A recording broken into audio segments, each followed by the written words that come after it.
भारत है, इसके जो अज़ाइम हमें देखने में आ रहे थे, इसका सीपैक से क्या ताल्लुक था, इसका गिलगित बल्तिस्तान के साथ क्या ताल्लुक था, इसका शराय कराकरम के साथ क्या ताल्लुक था, और फिर ये कि इस सारे मामले में पाकिस्तान की स्ट्रेटजी क्या होनी चाहिए। तो हालिया जो कशीदगी हुई है भारत और चाइना के दरमियान, उसमें बहुत सारे सवाल पैदा होते हैं, और वो बहुत सारे सवालात बल्कि ज़्यादातर का ताल्लुक पाकिस्तान के साथ भी है। तो इसी वजह से आज हम बहुत तफसील के साथ इस मामले पर गुफ्तगू करेंगे। अगर आप लोगों को याद हो तो ढोकला में जो 2016 में हुआ और अब ये 2020 में दोबारा हुआ है, तो जो बॉर्डर सिचुएशन है वो चाइना के साथ भी भारत का वही रवैया है और वो डिस्प्यूटेड टेरिटरी है, और वहाँ India on end of aggression का मुजाहरा करता है। फ़र्क सिर्फ ये है कि जब पाकिस्तान के साथ वो एग्रेशन करता है लाइन ऑफ कंट्रोल पे, 2020 में मेरे ख्याल है 900 वायलेशंस हुई हैं लाइन ऑफ कंट्रोल की, तो पाकिस्तान स्ट्रैटेजिक रिस्ट्रेंट का मुजाहरा करता है और रेसिप्रोकल फोर्स से जवाब देता है ताकि सूरत हाल एस्केलेट ना हो।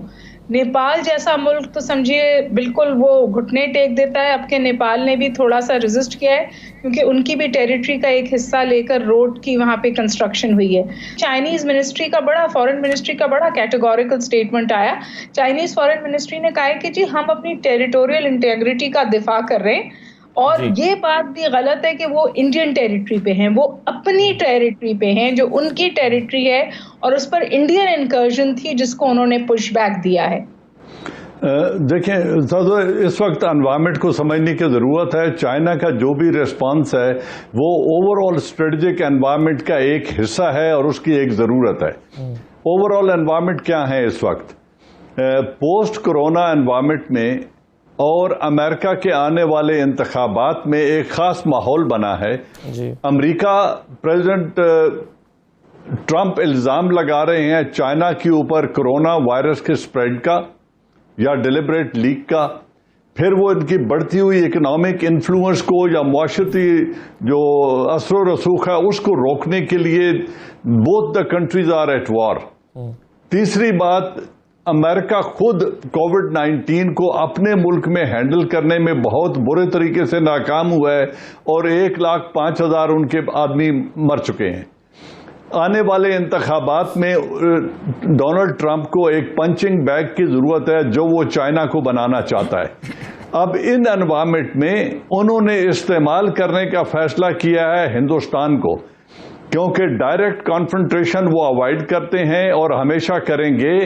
जिस तरह हमें यूएसएसआर के खिलाफ और रशिया के खिलाफ हमें इस्तेमाल किया गया, बड़ा बेर से लेकर दोनों अफगान वार्स में जब अमेरिका यहाँ अफगानिस्तान में आया तो हमें इस्तेमाल किया गया, वसाइल मुहैया किए गए लेकिन डायरेक्ट इन्वॉल्वमेंट अवॉइड की गई।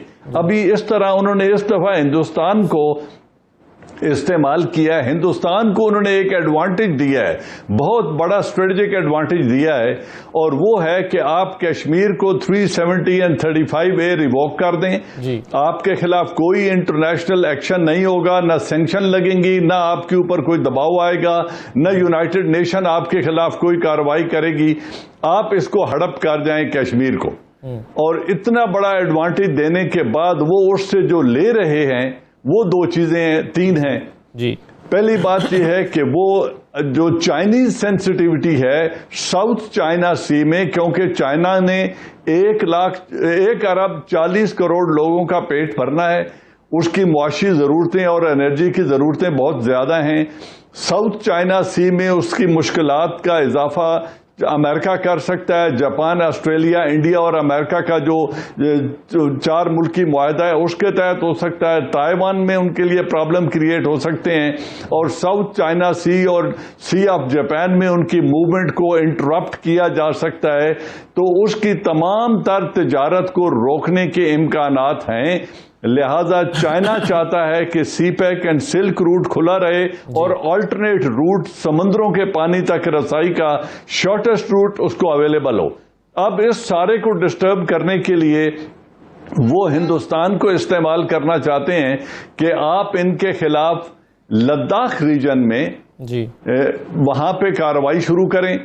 और 370 एंड 35A की रिवोक करने के बाद इस लद्दाख को उन्होंने यूनियन टेरिटरी में शामिल कर लिया है और लाइन ऑफ एक्चुअल कॉन्टैक्ट को उन्होंने वायलेट करके मैक्सिमम एग्रेशन की कोशिश की है। और अगर आप परसों का एक रेजोल्यूशन जो एक सेनेटर ने मूव किया है तहरीक के हम तिब्बत को इंडिपेंडेंट स्टेट के तौर पे रिकॉग्नाइज कर ले अमेरिका, ये वो ग्रेटर डिजाइन है चाइना के अंदर इंस्टेबिलिटी क्रिएट करने का और यहाँ वो हिंदुस्तान को इस्तेमाल करना चाहते हैं। जी बिल्कुल सही है जन साहब, आपने पूरा बैकग्राउंड दिया अमेरिका के इन्वॉल्वमेंट का और उसकी इंटरप्रिटेशन दी है। एक और इंटरप्रिटेशन जो है आज और ये मकबूल जान साहब ने अपने कॉलम में भी की है। और ये साहब ये अगर अमेरिका ही इस पूरे प्लान के पीछे है तो अमेरिका फिर सालिसी की पेशकश लेकर क्यों आ गया कि आइए मैं आप दोनों के दरमियान में सालिसी कराता हूं, जिसको ना भारत ने कबूल किया ना चाइना ने कबूल किया और जाहिर है चाइना ने तो करना भी नहीं था। तो ये अब इंटेंशंस क्या है अमेरिका की इस नई ऑफर के पीछे?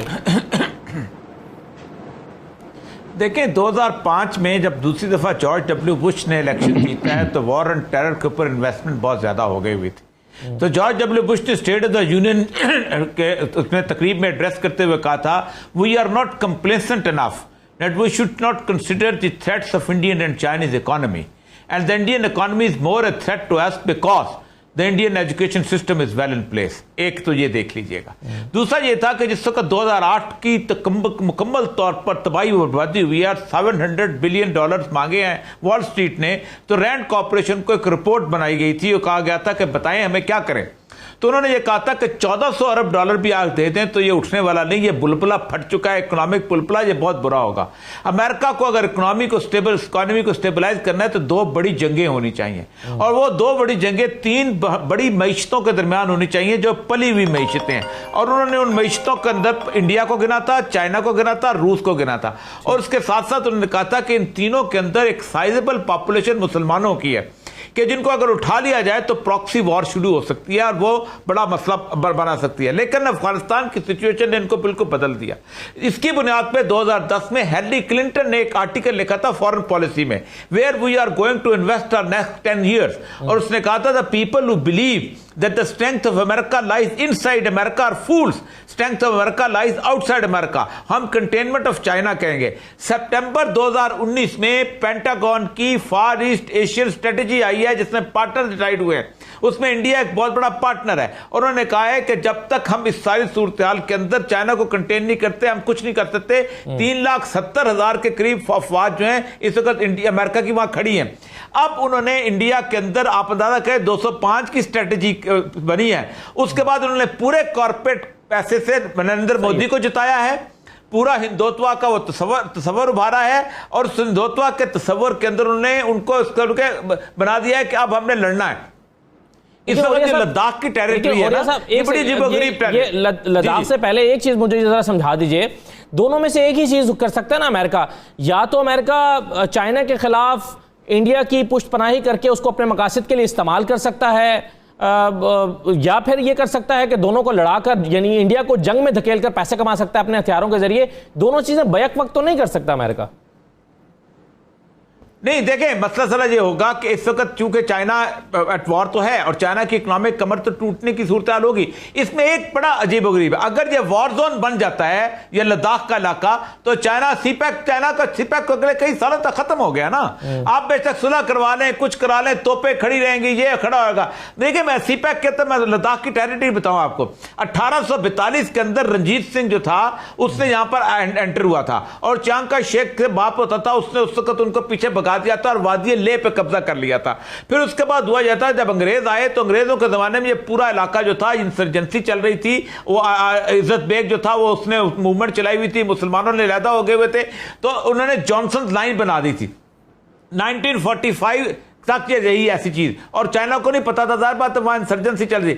जैसे ही मौदतुंग जीता है उसने वो लिया है अपना चांग का शेख से इक़्तिदार लिया है, उन्होंने 11 साल लगा के रोड बनाई है और उस रोड का इंडिया को पता नहीं चला।